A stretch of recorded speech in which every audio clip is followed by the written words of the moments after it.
Suatu hari, saat kota Madinah sedang dalam suasana aman dan tenang, terlihat dari tempat ketinggian di pinggir kota debu tebal yang mengepul ke udara. Debu itu semakin meninggi, bergumpal-gumpal hingga hampir menutup angkasa. Angin yang bertiup menyebabkan gumpalan debu dari butiran-butiran pasir Sahara yang lembut dan terbang menghampiri pintu-pintu rumah di Madinah dan berhembus dengan kuatnya di jalan-jalan. Orang-orang menyangka ada badai yang menyapu dan menerbangkan pasir, tetapi kemudian dari balik tirai debu itu mereka mendengar sebersit kabar tentang kedatangan kafilah besar yang panjang. Tak lama kemudian, 700 kendaraan yang syarat dengan muatannya memenuhi jalan-jalan yang mengguncang Madinah. Orang-orang saling memanggil dan mengajak sesamanya untuk menyaksikan keramaian ini, serta turut bergembira atas kedatangan harta dan rezeki yang dibawa kafilah itu. Ummul Mukminin Aisyah ketika mendengar suara hiruk-pikuk kafilah yang bergerak maju itu bertanya, "Apakah yang terjadi di kota Madinah?" Ada yang menjawab, "Kafilah Abdurrahman bin Auf baru datang dari Syam membawa barang-barang dagangannya." "Jadi kafilah itu yang telah menyebabkan semua guncangan ini?" tanya Ummul Mukminin. "Benar, wahai Ummul Mukminin. Jumlahnya 700 kendaraan." Ummul Mukminin menggeleng-gelengkan kepala. Pandangannya menerawang jauh seolah-olah sedang mengingat-ingat peristiwa yang pernah dilihat atau ucapan yang pernah didengarnya. Kemudian ia berkata, "Aku pernah mendengar Rasulullah Shallallahu Alaihi Wasallam bersabda, aku melihat Abdurrahman bin Auf masuk surga dengan merangkak." Abdurrahman bin Auf akan masuk surga dengan merangkak. Mengapa ia tidak memasukinya dengan melompat atau berlari kecil bersama angkatan pertama para sahabat Rasulullah? Sebagian sahabat menyampaikan cerita Aisyah kepadanya, maka ia pun teringat telah mendengarkan hadis ini dari Nabi lebih dari satu kali dan dengan redaksi yang berbeda-beda. Sebelum tali-tali pengikat perniagaannya dilepas, Abdurrahman melangkahkan kakinya ke rumah Aisyah lalu berkata kepadanya, "Engkau telah mengingatkanku suatu hadis yang tidak pernah kulupakan. Maka saksikanlah bahwa kafilah ini dengan semua muatannya beserta kendaraan dan perlengkapannya aku persembahkan di jalan Allah Azza wa Jalla." Seluruh muatan 700 kendaraan itu dibagi-bagikan kepada semua penduduk Madinah dan sekitarnya sebagai perbuatan baik yang agung. Peristiwa yang satu ini saja sudah cukup untuk mengukir sebuah gambaran yang sempurna tentang kehidupan Rasulullah. Abdurrahman bin Auf, dialah saudagar yang sukses, lebih sukses daripada kesuksesan yang pernah ada. Dia merupakan orang kaya dengan kekayaan yang melimpah ruah. Dia adalah seorang mukmin bijaksana yang tidak ingin bagian dari keuntungan agamanya hilang begitu saja, dan tidak sudi kekayaannya membuat dirinya tertinggal dari kafilah iman dan pahala surga. Untuk itu, ia mendermakan harta kekayaannya dengan kemurahan hati dan kesadaran nurani. Sebelum saya melanjutkan, dimohon kepada pemirsa untuk menonton video ini sampai selesai supaya tidak ada kesalahpahaman dalam memahami isi cerita, serta mohon bantu channel ini supaya semakin berkembang dengan cara subscribe dan tinggalkan like serta komen positifnya. Semoga apa yang dilakukan pemirsa bernilai pahala. Abdurrahman bin Auf adalah salah seorang dari 8 orang yang lebih awal masuk Islam. Abu Bakar datang kepadanya menyampaikan Islam, termasuk kepada Utsman bin Affan. Tidak ada persoalan yang tertutup baginya dan tiada keraguan yang menjadi penghalang. Bahkan dia segera pergi bersama Abu Bakar As-Siddiq menemui Rasulullah untuk menyatakan baiat dan memikul bendera Islam.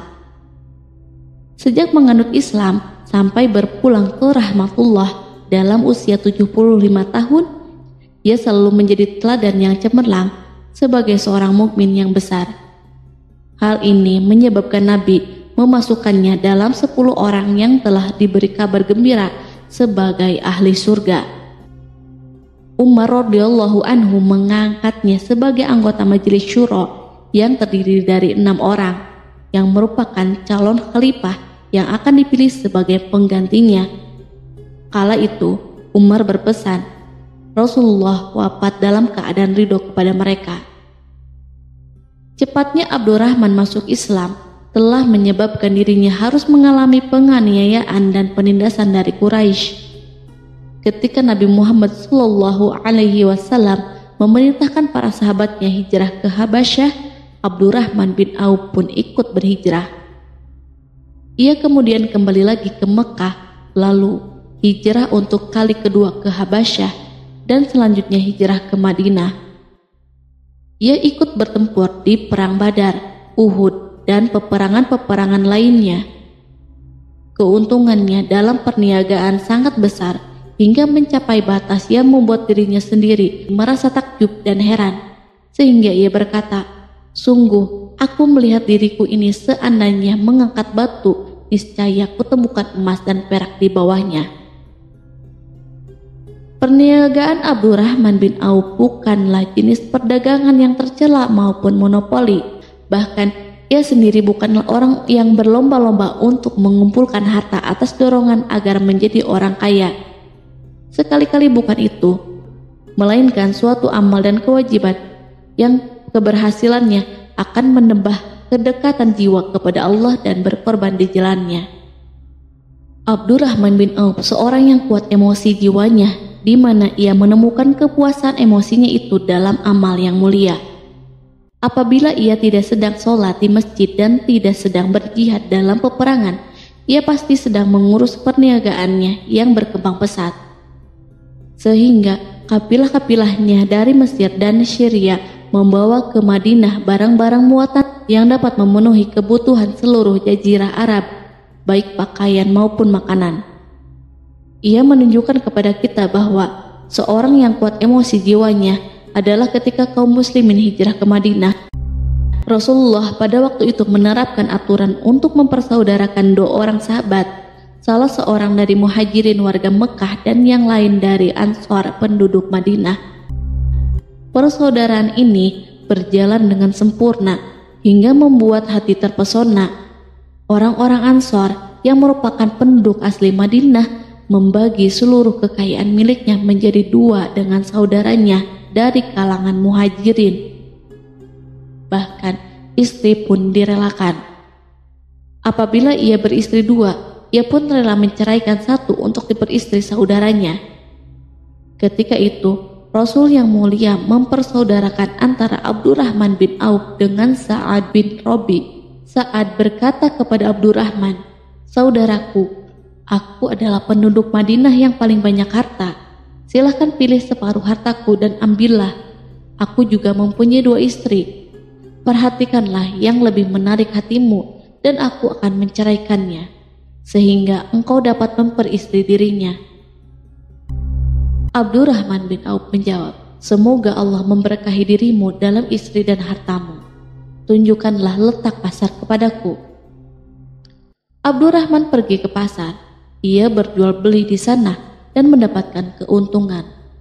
Kehidupan Abdurrahman bin Auf di Madinah, baik semasa Rasulullah maupun sepeninggal beliau, selalu ditunaikan dengan sempurna untuk memenuhi hak agama ini dan beramal di dunia. Perniagaannya sukses dan menguntungkan, seperti diungkapkan sendiri bahwa seandainya ia mengangkat batu dari tempatnya, pasti ia akan mendapatkan emas dan perak di bawahnya. Salah satu faktor yang membuat perniagaannya berhasil dan mendapatkan berkah adalah karena ia sangat selektif untuk berniaga yang halal dan benar-benar menjauhkan diri dari segala bentuk jual beli yang haram, bahkan yang subhat sekalipun. Selain itu, faktor yang menambah kejayaan dan keberkahannya adalah labanya yang bukan untuk Abdurrahman bin Auf sendiri, melainkan di dalamnya terdapat bagian Allah yang ia penuhi dengan baik. Ia menggunakan hartanya untuk memperkokoh hubungan kekeluargaan dan mengeratkan tali persaudaraan, serta menyediakan perlengkapan yang diperlukan tentara Islam. Bila total perniagaan dan kekayaan yang lainnya ditambah keuntungan yang diperolehnya dihitung, jumlah kekayaan Abdurrahman bin Auf itu dapat diperkirakan dengan memperhatikan jumlah yang dibelanjakan di jalan Allah. Suatu hari ia mendengar Rasulullah bersabda, "Wahai Ibnu Auf, engkau termasuk golongan orang kaya dan engkau akan masuk surga dengan merangkak. Karena itu, pinjamkanlah kekayaan itu kepada Allah agar Dia mempermudah langkahmu." Sejak ia mendengar nasihat Rasulullah ini dan menyediakan bagi Allah pinjaman yang baik, Allah justru semakin melipat gandakan kekayaannya hingga berlimpah ruah. Suatu hari, ia menjual tanah seharga 40.000 dinar. Kemudian uang itu dibagi-bagikan untuk semua keluarganya dari Bani Juhroh, untuk para istri Nabi, dan untuk kaum muslim yang miskin. Pada kesempatan lain, ia menyerahkan 500 ekor kuda untuk perlengkapan tentara Islam. Pada hari yang lain, ia menyerahkan 1.500 kendaraan unta. Menjelang wafat, ia mewasiatkan 50.000 dinar untuk diinfakkan di jalan Allah. Ia juga berwasiat bagi setiap orang yang ikut perang Badar dan masih hidup, masing-masing mendapat 400 dinar. Hingga Utsman bin Affan juga mengambil bagian dari wasiat itu, meskipun termasuk orang kaya. Ia berkata, harta Abdurrahman bin Auf halal lagi bersih, dan memakan harta itu membawa keselamatan dan keberkahan. Ibnu Auf adalah seorang yang mengendalikan hartanya, bukan dikendalikan oleh hartanya. Sebagai buktinya, ia tidak mau celaka dengan mengumpulkan dan tidak menyimpannya. Bahkan ia mengumpulkannya dengan tetap merendahkan hati dan dari jalan yang halal. Kemudian, harta itu tidak ia nikmati untuk kepentingannya sendiri, melainkan untuk dinikmati bersama keluarga, kerabat, rekan-rekan, dan masyarakat seluruhnya. Karena begitu luas pemberian serta bantuannya, ada yang mengatakan seluruh penduduk Madinah berserikat dengan Abdurrahman bin Auf pada hartanya. Sepertiga dipinjamkannya kepada mereka, sepertiga lagi dipergunakannya untuk membayar utang-utang mereka, dan sepertiga sisanya dibagi-bagikan kepada mereka. Harta kekayaan ini tidak akan pernah membuat kelegaan dan kesenangan pada dirinya selama ia belum menemukan jalan untuk membela agama dan membantu rekan-rekannya. Adapun untuk selain itu, ia selalu merasa khawatir terhadap kekayaannya. Suatu hari dihidangkan kepadanya makanan untuk berbuka, karena waktu itu sedang berpuasa. Ketika pandangannya tertuju pada hidangan tersebut, selera makannya pun bangkit. Namun ia justru menangis sambil berkata, "Mus'ab bin Umair telah gugur sebagai syahid, dan ia jauh lebih baik daripada aku. Ia hanya mendapatkan kapan sehelai kain yang jika ditutupkan ke kepalanya maka kelihatan kakinya, dan jika ditutupkan ke kedua kakinya terbukalah kepalanya. Demikianlah pula Hamzah yang jauh lebih baik daripada aku. Ia pun gugur syahid, dan saat akan dikuburkan hanya mendapatkan sehelai selendang. Dunia telah dihamparkan kepada kami seluas-luasnya, dan hasil sebanyak-banyaknya telah diberikan kepada kami. Sungguh, kami khawatir bila pahala kebaikan kami telah disegerakan balasannya di dunia." Pada peristiwa lain, sebagian sahabat berkumpul bersamanya menghadapi jamuan makan di rumahnya. Tak lama setelah makanan diletakkan di hadapan mereka, Abdurrahman menangis, sehingga rekan-rekannya bertanya, "Apa yang membuatmu menangis?" Ia pun menjawab, "Rasulullah telah wafat, dan semasa hidupnya beliau beserta keluarganya tidak pernah merasakan kenyang makan roti gandum. Apa harapan kita apabila dipanjangkan usia tetapi tidak menambah kebaikan bagi kita?" Demikianlah kekayaannya yang melimpah itu sedikit pun tidak membangkitkan kesombongan dan takabur dalam dirinya. Bahkan orang-orang mengatakan tentang dirinya, Seandainya seorang asing yang belum pernah mengenalnya kebetulan melihatnya sedang duduk bersama budak-budaknya, niscaya ia tidak akan bisa membedakan di antara mereka. Tetapi bila seorang asing itu mengenal satu saja sisi jihad Ibnu Auf dan ujian yang dihadapinya, ia pasti langsung mengetahui siapa dia. Misalnya, ia mengetahui bahwa di badannya terdapat 20 bekas luka di perang Uhud dan bahwa salah satu dari bekas luka itu meninggalkan cacat pincang yang tidak sembuh-sembuh pada salah satu kakinya. Contoh lain, beberapa gigi serinya rontok di perang Uhud yang menyebabkan kecedalan yang jelas pada ucapannya. Saat orang asing itu tahu salah satu sisi ini, ia pasti menyadari bahwa laki-laki yang berperawakan tinggi dengan wajah berseri, kulit halus, pincang dan cedal sebagai tanda jasa dari perang Uhud. Itulah orang yang bernama Abdurrahman bin Auf. Semoga Allah ridho kepadanya dan ia pun ridho kepada Allah. Kita sudah terbiasa memperhatikan tabiat manusia bahwa harta kekayaan itu biasanya menyebabkan seseorang berlalu gandrung untuk memiliki pengaruh guna melindungi kekayaan mereka dan melipat gandakan pengaruh itu. Selain untuk memuaskan nafsu demi kebanggaan dan kepuasan pribadi. Semua ini merupakan sifat yang bisa dibangkitkan oleh kekayaan. Tetapi bila kita melihat Abdurrahman bin Auf dengan kekayaan yang melimpah, kita akan menemukan manusia ajaib yang sanggup menguasai watak dasar manusia dalam bidang ini dan melangkahinya ke puncak ketinggian yang istimewa. Peristiwa itu terjadi ketika Umar bin Khattab hendak berpisah dengan rohnya yang suci dan memilih 6 orang di antara para sahabat Rasulullah agar mereka memilih salah seorang di antara mereka untuk menjadi khalifah yang baru. Pada waktu itu, semua jari menunjuk ke Ibnu Auf, bahkan sebagian sahabat telah menegaskan bahwa dialah orang yang lebih berhak menjadi khalifah di antara 6 orang itu. Namun, ia menjawab, "Demi Allah, seandainya diambilkan pisau lalu ditaruh ke atas leherku, kemudian kalian menusukkannya sampai tembus, itu lebih aku sukai daripada menerima jabatan tersebut." Demikianlah saat awal 6 orang terpilih itu mengadakan pertemuan untuk memilih salah seorang di antara mereka untuk menjadi khalifah yang akan menggantikan Al-Faruq, Umar bin Khattab. Abdurrahman bin Auf telah menyatakan kepada rekan-rekannya bahwa ia telah melepaskan haknya yang dilimpahkan Umar kepadanya sebagai salah seorang dari 6 calon yang akan dipilih menjadi khalifah. Dengan demikian, kewajiban mereka untuk melakukan pemilihan itu terbatas di antara mereka berlima saja.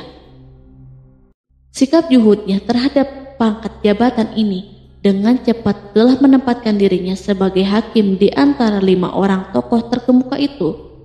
Mereka menerima dengan senang hati agar Abdurrahman bin Auf menetapkan pilihan khalifah itu terhadap salah seorang di antara mereka berlima. Ali mengatakan, "Aku pernah mendengar Rasulullah menyipatimu bahwa engkau adalah orang yang dipercaya oleh penduduk langit dan dipercaya pula oleh penduduk bumi." Ibnu Auf akhirnya memilih Utsman bin Affan untuk jabatan khalifah dan yang lainnya pun menyetujui pilihannya. Itulah hakikat seorang laki-laki yang kaya raya dalam Islam.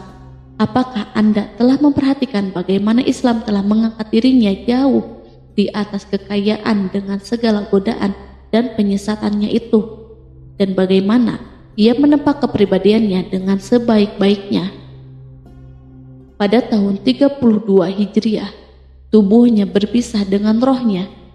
Ummul Mukminin Aisyah ingin memberinya kemuliaan khusus yang tidak diberikan kepada orang lain, dengan memberikan usulan kepadanya ketika ia masih terbaring di ranjang menuju kematian agar bersedia dikuburkan di pekarangan rumahnya, berdekatan dengan Rasulullah, Abu Bakar, dan Umar. Namun, ia memang seorang muslim yang telah dididik Islam dengan sebaik-baiknya, sehingga merasa malu bila dirinya diangkat dan disandingkan dalam kedudukan tersebut.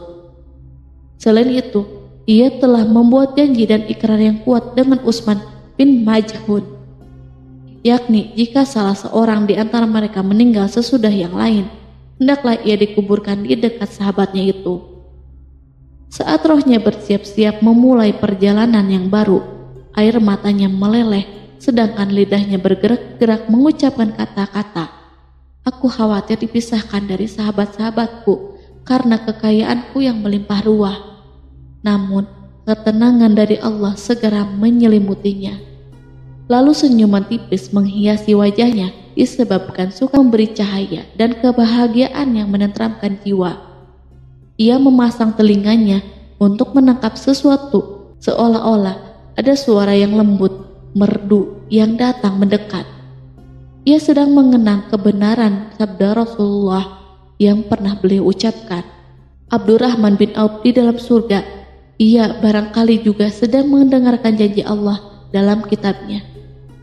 Orang yang menginfakkan hartanya di jalan Allah, kemudian tidak mengiringi apa yang dia infakkan itu dengan menyebut-nyebutnya dan menyakiti perasaan penerima, mereka memperoleh pahala di sisi Rob mereka.